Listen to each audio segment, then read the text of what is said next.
پاکیزہ رزق کے حوالے سے گزشتہ درس میں تفصیل سے باتیں کی گئی۔ وہ آباء و اجداد جن کا کفر اور شرک ظاہر شریعت کی دنیا میں ان کی پیروی نہیں ہوگی، ان کی اتباع نہیں ہوگی، اور یہ بات بھی واضح ہے کہ کفر اور شرک یا بدعت کا جو تصور ہے وہ قرآن و حدیث کے آئینے میں ہو، اپنی نفسانیت یا اپنی خواہش کی بنیاد پر کسی پر بدعتی یا مشرک یا کافر کا فتویٰ نہیں لگایا جا سکتا۔ یہ گزشتہ درس کا اجمالی خلاصہ۔ یہ بات طے ہے کہ مختلف درسوں سے آپ اتنا کچھ سمجھ گئے ہوں۔ پارہ نمبر 25 سورہ شورى کے آیت نمبر 51 میں اللہ سبحانہ نے عظیم ذہن دیا ہے۔ 25 آیت نمبر 51 سورہ شورى، کسی بشر، کسی انسان کو یعنی ہمیں اور آپ یہ حق حاصل ہی نہیں، ہم اور آپ اس لائق ہی نہیں کہ اللہ ہم سے ڈائریکٹ کلام فرمائے، اللہ ہم پر ڈائریکٹ فیضان فرمائے۔ اللہ کلام اور اللہ بات ڈائریکٹ ہم سے نہیں بلکہ اپنے نبی سے کرتا ہے۔ ہم امت محمدیہ ہیں، ہم سب بولیں گے افضل الانبیاء محمد رسول اللہ صلی اللہ علیہ وسلم۔ اس کا خلاصہ یہ تھا کہ امتیوں کی پہنچ نبی تک ہونی چاہیے، کیونکہ اللہ پاک اپنا فیضان نبی پر کرتا ہے، عام امتیوں پر، عام خلق پر ڈائریکٹ نہیں کرتا، نبی کے واسطے سے کرتا ہے۔ اس سورہ شورى کی آیت نمبر 56 کا خلاصہ۔ یہ بات بھی آپ کو طے ہو گئی کہ اسلامی اور ایمانی دنیا میں ہمارا براہ راست ڈائریکٹ تعلق نبی پاک صلی اللہ علیہ وسلم سے ہے، چاہے وہ قرآن کی توضیح کا مسئلہ ہو یا حدیث پاک کی وضاحت کا مسئلہ ہو۔ غرضے کہ اسلام اور ایمان کی جتنی بھی کوالٹی اور قسمیں ہیں ان تمام کا ڈائریکٹ مومن کے لیے تعلق نبی پاک کے ساتھ ہے۔ کچھ 2-3 درس پہلے اسی لیے ایک آیت کی تفسیر میں کہا تھا، لوگوں نے رسول پاک کا انکار کیا، اللہ پاک نے اسے کفر کا کہا۔ جیسے سورہ اولاد کی آیت نمبر 1 میں آپ دیکھیں گے، پارہ نمبر 26 میں، یا ایھا الناس یا ایھا الذین آمنوا لا تقدموا بین یدی اللہ ورسولہ، اے لوگو، اے ایمان والو، اللہ اور اس کے رسول سے آگے نہ بڑھنا۔ اس آیت کریمہ کی تفسیر کا ہے بخاری وغیرہ، مسلم وغیرہ اور دیگر تفسیر میں دیکھیں گے، اور اللہ کے آگے نہ بڑھنا، رسول کے آگے نہ بڑھنا، اس میں منع فرمایا۔ کیا بڑھے تھے، کیسے بڑھے تھے؟ ہوا یہ تھا کہ عید الاضحیٰ شہریوں کے لیے یہ حکم ہے کہ نماز کے بعد قربانی کرنا، لیکن کچھ لوگوں نے قربانی نماز سے پہلے ہی، نماز عید الاضحیٰ سے پہلے ہی کر لی تھی، جبکہ رسول نے فرما دیا تھا من صلی صلاتنا وذبح ذبیحتنا فقد اصاب النسک او کما قال، یعنی جس نے نماز عید الاضحیٰ ہماری طرف پڑھی اور اس کے بعد قربانی کیا تو اس کی قربانی ہوگی، لیکن جس نے قربانی پہلے کر لی بعد میں نماز پڑھی تو اس کی قربانی نہیں ہوگی، گوشت کھانے کا گوشت، ایسا فرمایا۔ تو یہ آیت اس کے حوالے سے اتری۔ اب آپ بتائیے، رسول نے فرمایا تھا ہماری طرح نماز پڑھی اور ہماری طرح قربانی کی، رسول نے فرمایا تھا، لیکن اس لوگوں نے اس فرمان کے ظاہری طور پر خلاف کیا تو آیت کیا اتر رہی، اے لوگوں، اللہ اور اس کے رسول سے آگے نہ بڑھنا، لوگ تو رسول سے صرف آگے بڑھے تھے نا، اللہ سے کہاں آگے بڑھے؟ رسول سے آگے بڑھے تھے کہ رسول نے کہا ایسا کرنا، لوگوں نے ایسا نہیں کیا تو رسول سے آگے بڑھا۔ لیکن اسی آیت کریمہ میں ایک عظیم نقطہ ملا کہ رسول پاک کی اتباع ہی خدا کی اتباع ہے، رسول پاک کو فالو کرنا ہی خدا کو فالو کرنا ہے۔ اسی لیے اللہ پاک نے کہا کہ تم نے رسول کا کہا نہیں مانا، در حقیقت اللہ اس کے رسول سے آگے بڑھ گئے۔ ایک دم بہترین پیمانہ ملا۔ تو کفر کا یا ایمان کا براہ راست تعلق جو ہے نبی کے ماننے یا نہ ماننے کا، نہیں مانیں گے تو کفر کے دلدل میں چلے جائیں گے، مانیں گے تو ایمان کی دنیا میں آ گئے۔ یعنی نبی ہمارا پوائنٹ جو ہے، ایمانی پوائنٹ نبی ہے، کہ آپ دھیان رکھیں۔ اب جہاں کہیں بھی کفر کا مسئلہ آئے تو سمجھ جائیے گا کہ کوئی ایسا نہیں کافر کہا جا رہا ہے جو صرف اللہ کا انکار کرتا ہے۔ ورنہ قرآن پاک سورہ زمر پارہ نمبر 23 میں آپ دیکھیے آیت نمبر 2 میں اللہ سبحانہ فرماتا ما نعبدہم الا لیقربونا الی اللہ زلفیٰ۔ کفاران کہتے تھے کہ ہم جو بتوں کی پرستش کرتے ہیں، اس پرستش کا مقصد یہ ہوتا ہے، یہ چھوٹا خدا ہے، ہم کو ایک اللہ کی طرف یہی لے جانے والا۔ ایک اللہ کا نعرہ وہ کفار بھی لگاتے ہیں، الی اللہ زلفیٰ، الی اللہ کا لفظ، سمجھ رہے نا؟ یہ جو ہم یہاں پرستش کر رہے ہیں بتوں کی، وہ کفار کہتے ہیں ما نعبدہم، ہم ان کی عبادت نہیں کرتے، مگر مقصد کیا ہے؟ الا لیقربونا، مگر یہ کہ یہ ہمیں قریب کر دے الی اللہ، اللہ۔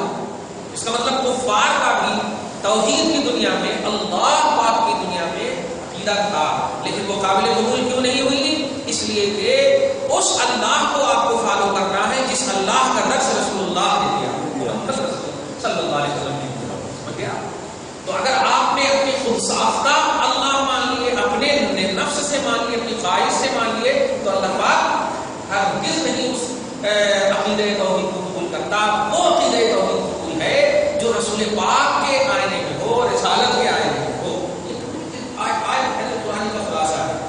کفر کی جہاں کہیں بھی بات آئے سمجھ جائیے کہ یہ صرف انکار رسالت کرنے والوں کی بات ہے، کیونکہ قرآن تو ہمارے لیے اترا بھائی، ہمارے لیے مطلب ہمارے زمانے میں اترا ہے، قرآن تو قیامت تک کے لیے ہدایت ضرور ہے، لیکن اترا تو نبی پاک صلی اللہ علیہ وسلم پر سارے کرام کے سامنے۔ تو اب یا تو صحابہ کی شان میں یا صحابہ کے اپوزیشن، ان دونوں کی شان میں۔ صحابہ نبی کے ماننے والے کو کہتے ہیں اور اپوزیشن نبی کے نہ ماننے والے کو کہتے ہیں۔ سمجھ گیا؟ ہاں، یہ بات۔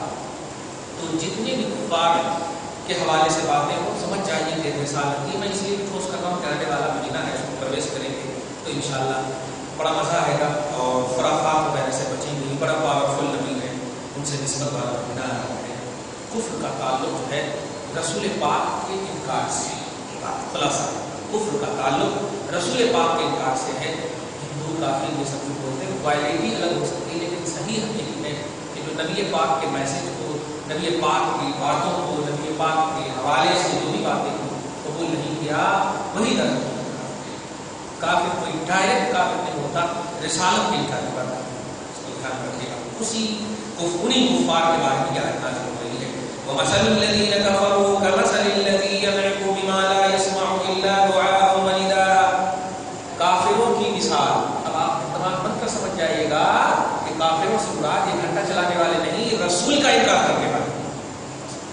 تو رسول کے انکار کرنے والوں کی مثال اب خلاصہ ہی پیش کر رہا ہے۔ اس کی مثال کیا ہے، اس کی شان، اس کی سمجھ، اس کی حقیقت کیا ہے؟ اللہ پاک فرماتا ہے کمثل الذی، ان جانوروں کی طرح۔ جانتے ہیں ہم آپ پر کسی کو بولتے ہیں جانور نہیں، بے خوف کہیں کسی بات، اشرف المخلوقات کو جانور بول رہے ہیں، اللہ کا نہیں معلوم۔ اللہ پاک فرما رہا ان انکار رسالت کرنے والوں کی مثال ان جانوروں کی طرح ہے۔ اس کا مطلب آدمیوں کی مثال فرما رہا ہے، جس آدمی پر کرامت اور فخر کا تاج رکھا ہے۔ میں نے بلغت کرمنا بنی آدم، آدم کی اولاد پر ہم نے کرامت اور شرافت کا تاج رکھا۔ تو آدمی کو اگر دیکھتے ہیں تو دیکھیے اللہ پاک فرما نہیں، کرامت اور شرافت کا تاج ان آدمیوں پر ہے جو رسول پاک کو قبول کیا،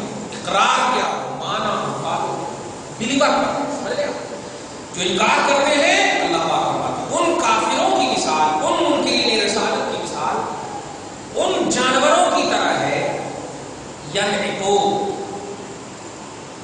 ہاں توجہ دیجیے. جو آواز کرتا ہے جانور آواز کرتا ہے بما لا يسمع ایسی آواز کرتا ہے کہ لا يسمع سننے والا اس آواز کو تو سنتا ہے مگر اس آواز کی میننگ کو نہیں سنتا, اس آواز کے مطلب کو نہیں سنتا.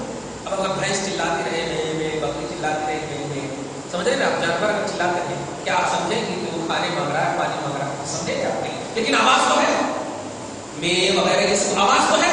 تو ایسے ہی رسول کا انکار کرنے والوں کو وہی جانوروں کی طرح کہا جا رہا ہے کہ اے رسالت کے انکار کے بعد خودوں کو پوجنے والے تم جو یہ چلا رہے ہو ماتما پاتما یہ سب جو آواز دے رہے ہو یہ آواز جانوروں کی سی آواز ہے.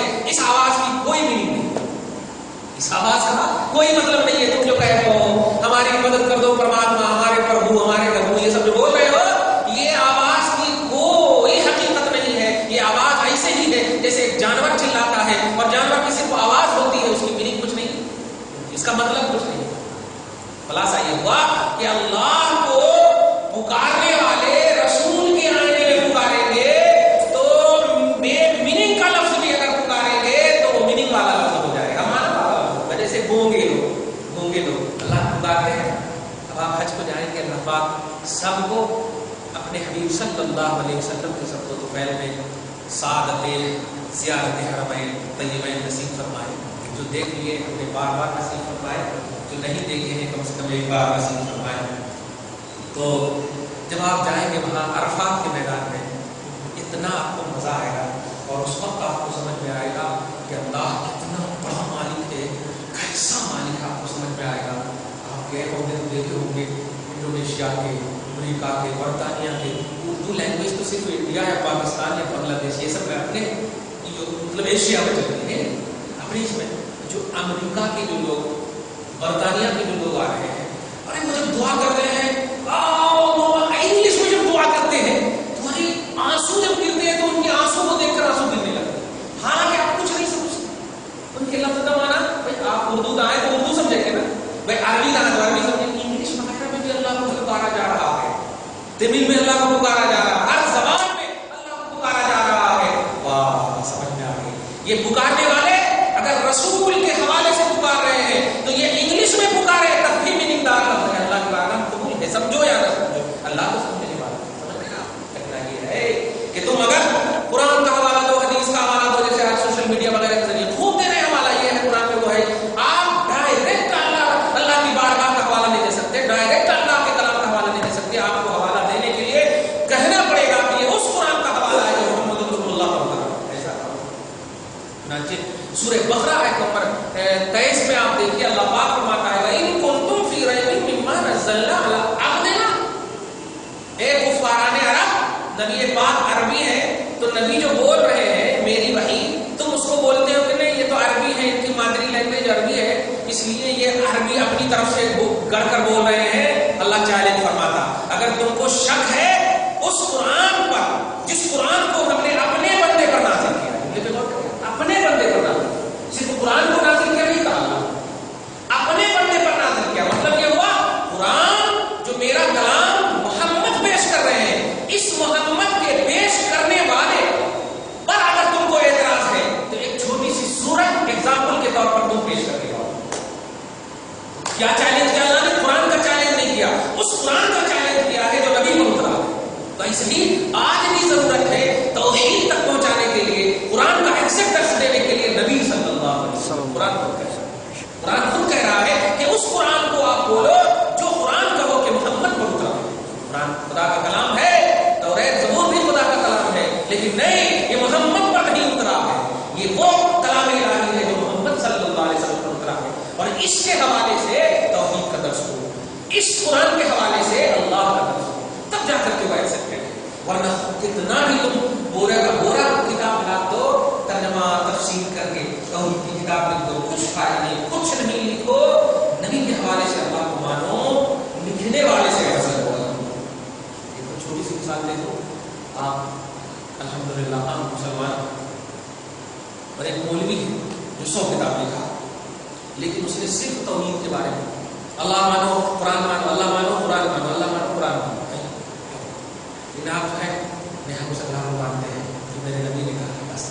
طرح اپنے انتقال کرتا. خدا کرے اسی طرح. خدا کی قسم میں میدان محشر قائم تھا. یہ ساری کتابیں رد کر دے گا. میرے کو کیا چاہیے؟ میرے کتاب میرے کو تو میرے نبی والی توحید چاہیے. تو ایک غریب کو اللہ تبارک و تعالیٰ جس نے نبی کے آئینے میں نبوت اور رسالت کے آئینے میں ایک اللہ کو پوجا ہوگا, اللہ کو کی عبادت کی ہوگی, ایک خدا کی عبادت کی ہوگی, وہ اللہ کی بارگاہ میں مقبول اور محبوب ہو جائیں گے. اور ہزاروں کتابیں لکھنے والا اگر اللہ کے رسول کے حوالے سے نہیں لکھا ہوگا.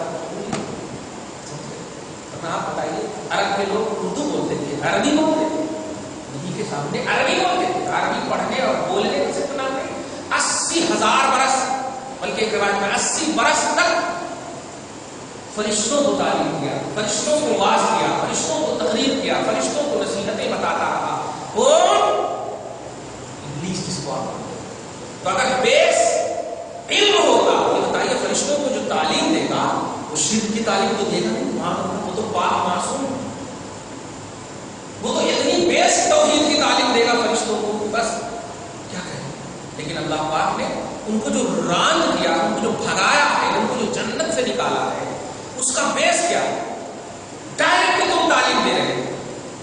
لیکن جب ہم نے تم کو آزمانے کی کوشش کی, آدم کے لیے سجدہ کروانے کی کوشش کی, قبلہ صرف آدم تھا, سجدہ تو میرے ہی لیے ہوتے نا, تو قبلہ تھا وہ, جیسے ہم نے اس طرف چہرہ کریں گے آپ, عبادت تو اللہ کے لیے نا, سجدہ یہاں کریں آپ کون سی زمین ہے؟ اتنی سی جگہ کو آپ بنا لیے, اللہ ملنے ہی نہیں تھی.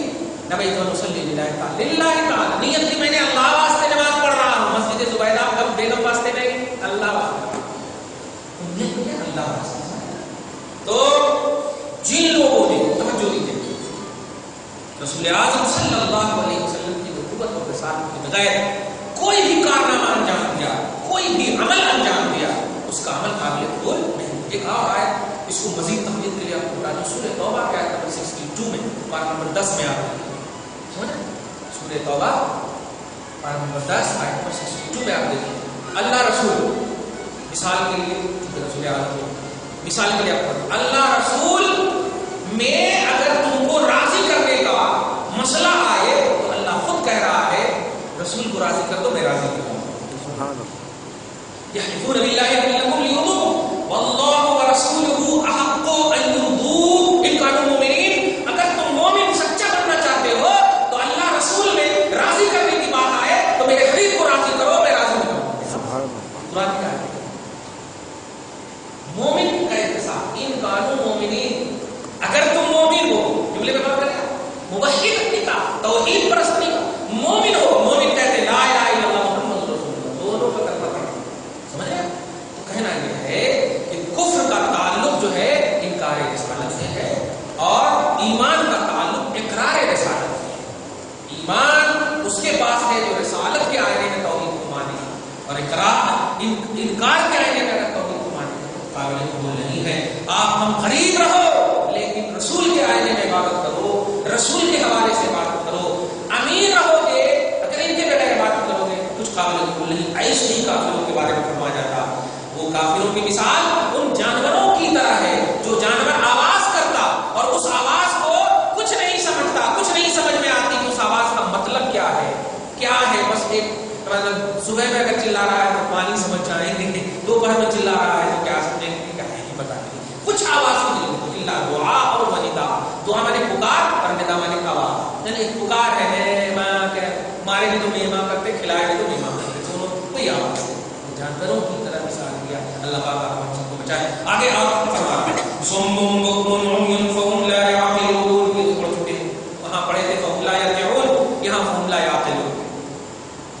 آج ہم لوگوں کو, آپ لوگ الحمدللہ سب الحمدللہ کچھ کمی پیشی ہے تو اللہ پاک معاف فرمایا. ہم سب کو یاد رکھیں توحید اور رسالت وہ عظیم الشان آپ کا قربان ہے, جس بنیاد پر آپ میدان محشر میں سکون حاصل کرنے والے ہوں. اور دھیان رکھنا اس بات کو ہمیشہ کہ اہل سنت والجماعت کا جو بیس ہے وہ علماء اور مفتیان ہیں, عوام نہیں. دھیان رکھنا اہل سنت والجماعت ہمیشہ اولیاء کا درس دیا ہے, ہمیشہ انبیاء کا درس دیا ہے, ان سے محبت کا درس دیا ہے. درگاہوں میں اگر خرافات ہو رہے ہیں ان کا درس نہیں دیا ہے, تو ملا کرنے کا خرافات. سمجھ رہے آپ کی خدا میں وہ کہنے جا رہا ہوں کہ آج اگر جیسے میلاد النبی وغیرہ میں کوئی عرش لگا کر ناچ رہا ہے، کوئی نماز نہ پڑھ کر کے ڈک میں رقص کر رہا ہے، تو اس کو بیس نہیں بنانا کہ یہ میلاد النبی ہے۔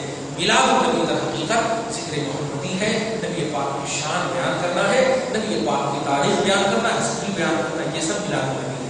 یہ عرش لگا کر دوڑنا، ناچنا، یہ ساری چیزیں میلاد النبی سے اس کا کوئی تعلق نہیں ہے۔ اس کو ہمیشہ دھیان رکھیے گا، اور اس کو بیس بنا کر اگر آپ اہل سنت کو کوئی زیر کرے تو آپ فوراً نگلیکٹ کیجیے کہ نہیں یہ ہے ہی نہیں ہمارا دعویٰ، تو آپ اس کو زیر کیوں کرنے کے لیے لائیں؟ ہمارا بیس اللہ کا ذکر کرنا ہے، رسول پاک کا ذکر کرنا ہے۔ اطیعوا اللہ و اطیعوا الرسول، اللہ کو کی بھی اطاعت ہونی چاہیے، رسول کی بھی اطاعت ہونی چاہیے۔ یہ نسبت والا مدینہ مصطفیٰ کا ہے، تو مصطفیٰ کا ذکر کہیں پر بھی اجمالی شکل میں ہو، انفرادی شکل میں ہو، تفصیلی شکل میں ہو، کوئی شکل کی کوئی ضرورت نہیں۔ جیسے کہ آپ سے اگر ہم ابھی پوچھیں کھڑے ہو کر کے کہ آپ کا کلمہ کیا ہے، تو آپ اس اجتماع میں بھی یہی کہو گے لا الہ الا اللہ محمد رسول اللہ۔ لیکن اگر بیڈ روم میں تنہا ہو، وہاں پر اگر آپ کا کلمہ کیا ہے، آپ یہی کہو گے لا الہ الا اللہ محمد رسول اللہ۔ تو چاہے جلسہ کی شکل ہو، جلوس کی شکل ہو، ایمان میں کوئی ڈیوائڈیشن نہیں ہے، تو آپ اگر کوئی محفل میں ذکر محمدی کر رہا ہے تب بھی کوئی شرک بدعت کا پہلو نہیں ہونا چاہیے۔ کیوں؟ اس لیے کہ لا الہ الا اللہ محمد رسول اللہ یہی ہمارا ایمان ہے۔ اب اس کی تفصیل اور اس کا ڈیٹیل کسی بھی شکل میں بیان کرے، کوئی توحید کو بیان کر رہا، کوئی رسالت کو بیان کر رہا، دونوں ایمانی پہلو ہیں، اس لیے اس کو دھیان میں رکھیے گا۔ غلط حرکت کرنا بھی نہیں ہے میلاد النبی کے حوالے سے، اور کرنے والوں کو اگر کوئی بیس بنا کر آپ کو زیر کرنے کی کوشش کرے تو ان کو ماننا بھی نہیں ہے، ان کو سمجھانا ہے کہ نہیں ہمارا یہ بیس ہی نہیں ہے۔ اللہ پاک فرماتا سمن، یہ گونگے ہیں، بکمن بہرے ہیں، عمیٌ اندھے۔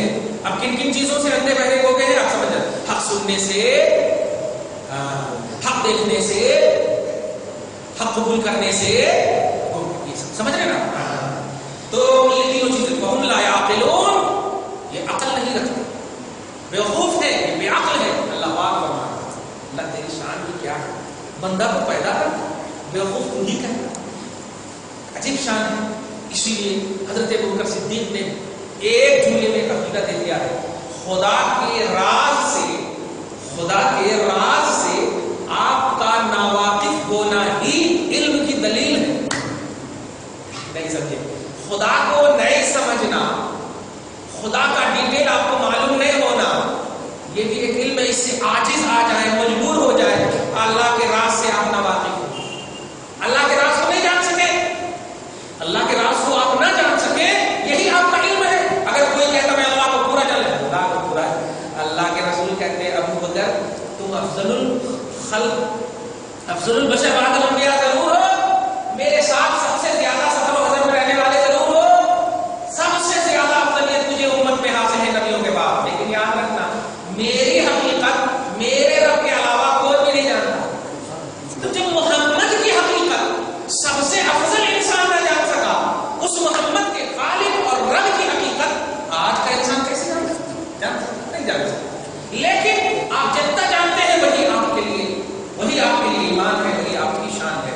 آپ کمپلیٹ کا تصور نہیں کر سکتے۔ ہمارے پاس کمپلیٹ علم ہے، کمپلیٹ قرآن جانتے، کمپلیٹ حدیث جانتے، تم نہیں جانتے کہ الحمد کی حدیث میں تمہاری سمجھ سے کئی گنا زیادہ اللہ پاک اس میں معنی رکھا ہے، کیونکہ اس کا کلام ہے، اور جس کا کلام ہوتا ہے وہ زیادہ اس کی مراد جانتا ہے۔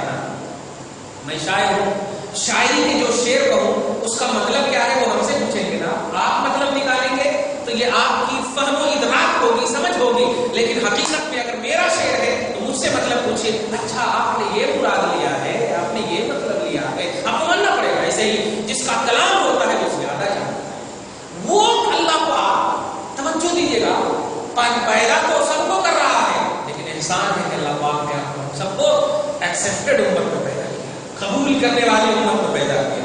خدا اسی پر آپ سب کو قائم رکھے تاکہ حیات موت بھی اسی پر عطا فرمائے۔ اور وہی اللہ ان لوگوں سے کہہ رہا ہے جو نبی پاک صلی اللہ علیہ وسلم کو قبول نہ کیا ہو، وہ فرما رہا ہے بیوقوف ہے، عقل نہیں رکھتے۔ اے اللہ تیری عجیب شان ہے، کیوں ایسا کر رہا؟ ہاں یہی میں پرکھنا چاہتا ہوں، میرا حبیب کفر و ایمان کے درمیان کھڑا ہے، مان لے مومن نہ ماننے والے کا پیمانہ رکھا اللہ کے رسول صلی اللہ علیہ وسلم۔ ہمارا اللہ سم بکم عمي فهم لا يعقلون، وہ کہ بہرے ہیں، یہ عقل نہیں رکھتے۔ آیت نمبر 171 ہو گیا، 172 دیکھیے، یا ایھا الذین کر دی ہے اچھے سے. اب آپ سمجھ جائیے گا کہ جب اس سے پہلے بھی کہا تھا میں نے جمعہ میں بھی ہمیشہ کہتا ہوں یا ایھا الذین آمنوا پورے قرآن میں اللہ نے 88 مرتبہ کہا 88 مرتبہ پورے قرآن میں اس ورڈ کا استعمال کیا یا ایھا الذین آمنوا. اس کا معنی کیا ہے؟ اے ایمان والو. آپ ذرا سینے بڑھا کر کے بتائیے آپ ابھی ہے نا جس وقت یہ آیت اتری آپ تھے نہیں تھے نا؟ پھر بھی آپ سن رہے ہو تو سمجھ رہے ہو کہ میرے کو اللہ کہہ رہا ہے. سن احساس ہو رہا ہے کہ نہیں بتائیں؟ تب احساس ہو رہا ہے کہ واقعتاً مجھے اللہ کہہ رہا ہے. آپ نہیں تھے لیکن اللہ پاک نے آپ کو کہا اے ایمان والو. جو میں عقیدہ دینے جا رہا ہوں وہ یہ ہے کہ آج لوگ حاضر و ناظر کے مسئلے پر اور یا رسول اللہ کے مسئلے پر یا کہہ کے پکارنے پر اس اعتبار سے ضد کرتے ہیں اور انکار کرتے ہیں کہ نبی پرزینٹ نہیں ہے اور یا جو ہے پرزینٹ کے لیے یوز ہوتا یا رسول اللہ علیہ پرزینٹ اور یہ یا کا استعمال پرزینٹ کے لیے ہوتا. ارے 1400 برس کے بعد کی امت اللہ پاک تجھے کہہ رہا اے ایمان والو اور جب یہ نازل کر رہا تھا تو تھا ہی نہیں پھر بھی اللہ یا کا یوز کر رہا ہے یا کا استعمال کر رہا ہے. کیا سمجھے آپ؟ ایک ہوتا ہے ظاہر میں کسی کو پکارنا اور ایک ہوتا ہے عقیدے میں کسی کو پکارنا. آپ جو یا رسول اللہ کہہ کے پکارتے ہو اس کا ہرگز یہ مطلب نہیں ہوتا کہ آپ کے سامنے موجود ہے. توجہ دیجیے گا بلکہ آپ یہ سوچتے ہو سرکار آپ کو اللہ نے اتنی طاقت دی ہے کہ آپ ہماری مدد کر سکتے ہیں اس لیے ہم آپ کو پکار رہے ہیں.